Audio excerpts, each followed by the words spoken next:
We all know this episode, the Titanium Ninja, the episode where Zane died defeating the Overlord. There aren't many emotional scenes in Ninjago, but this episode is enough to make the strongest of people shed a tear, so let's get right into it. So in the very beginning, the Overlord has officially been revived and he is just walking around, while the ninja are stuck stranded in space, and somehow Wu manages to communicate with the ninja from the spacesuits, which I don't really get how he manages to do that.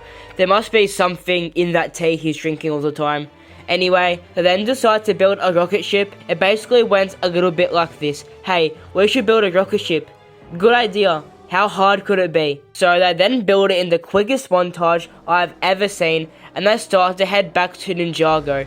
Meanwhile, the Overlord now has his crab legs and is roaming the streets, and honestly, he isn't really causing too much trouble seeing as he is the Overlord. So it doesn't take too long for the ninja to get back, and once they enter the atmosphere, they use the elemental shields. You know, that thing that they have never done and really could have never done before, because you have to remember the OG ninja just got their elemental powers 2 episodes ago.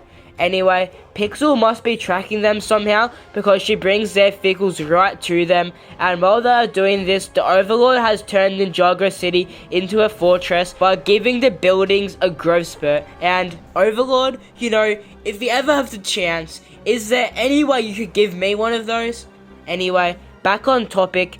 In the episode, we actually get this image showing the fortress the Overlord made, and I know that they probably weren't working with the biggest budget, but Ninjago City is so tiny here, and I find it so funny how on both sides of the city, there's just a single road and grass for miles.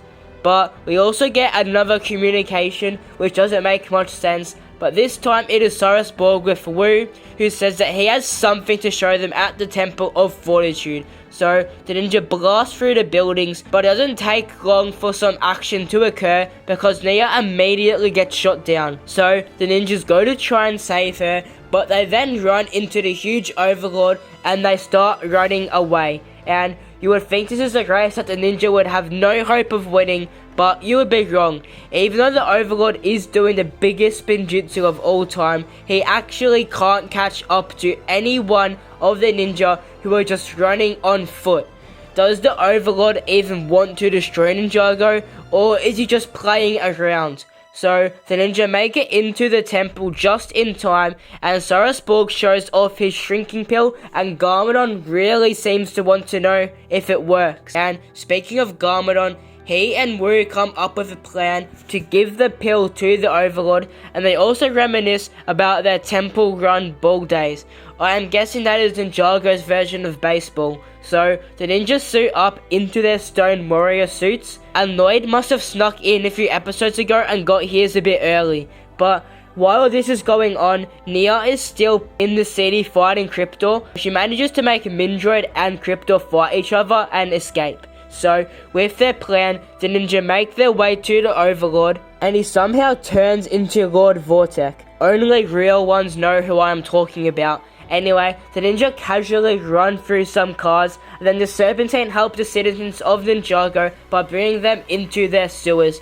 I don't know about you guys, but if I lived in Ninjago City, I would be just a little bit skeptical of going in, because 1, they were the ones who released the Great Devourer not too long ago, and 2, they are literally walking, talking snakes. So anyway, Wu and Garmadon show off their skills, but unfortunately the Overlord does not ingest the pill, but instead Pythor does. So the Overlord grabs all of the ninja with his golden powered tentacles except Zane, and in a very cool moment, Zane asks them to support him one last time. So they all tip over, and Zane parkours all the way to the Overlord, and as soon as he touches him, he starts to turn blue and his face peels off.